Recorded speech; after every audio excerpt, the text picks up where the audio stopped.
Ambassador Thelnix had witnessed negotiations across 700 star systems. He understood posturing, threats, even violence. But he'd never seen anything like the transformation that occurred when Admiral Jessica Park uttered those 4 words. "We're done talking." The temperature in the room didn't change. No weapons appeared.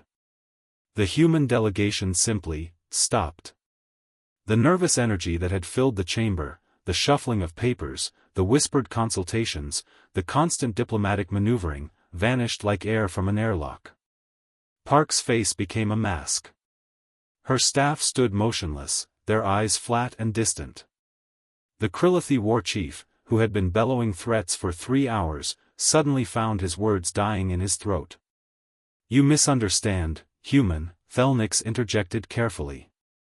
"The Krilithi are merely expressing their cultural." "We understand perfectly," Park interrupted, her voice barely above a whisper. "They've rejected our peace terms. They've threatened our colonies. They've killed our diplomats." She stood slowly, her movements precise and deliberate. "So we're done talking." The Krilithi chief, emboldened by her quiet tone, slammed his fist on the table. "Your species is weak. You negotiate and plead while we—" He stopped. Every human in the room had turned to look at him with the same expression. Not anger. Not fear. Something far more unsettling, a complete absence of emotion, replaced by cold calculation. Thelnix had studied human military history. He knew what came after humans stopped talking. The siege of Leningrad. The Blitz response. Hiroshima. When pushed beyond diplomacy, humans didn't escalate gradually, they redefined the entire conflict. "Admiral," Thelnix pleaded, "perhaps we can revisit." "No." Park gathered her datapads with mechanical precision. "We offered peace. We offered compromise. We offered 18 different solutions." She looked directly at the Krilithi chief. "You wanted war. You'll get exactly what you asked for." The eerie part wasn't the threat. It was the certainty.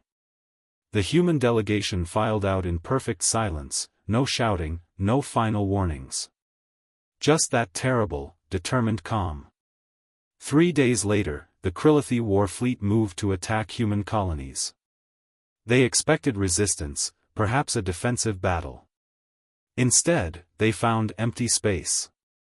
The colonies had been evacuated in 48 hours, an impossible logistical feat that spoke of planning that had begun the moment Park said those words.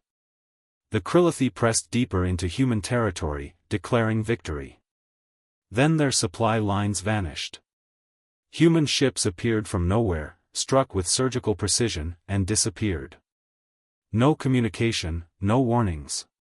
Just methodical, efficient destruction. Within a month, the Krilithi Empire faced total economic collapse. Every trade route severed. Every allied species suddenly neutral. Their homeworld blockaded by human vessels that didn't respond to hails, didn't negotiate, didn't even acknowledge their existence. The Krilithi chief, humbled and desperate, begged Thelnix to arrange new talks. The ambassador found Park in her command ship, surrounded by tactical displays showing the systematic dismantling of Krilithi infrastructure.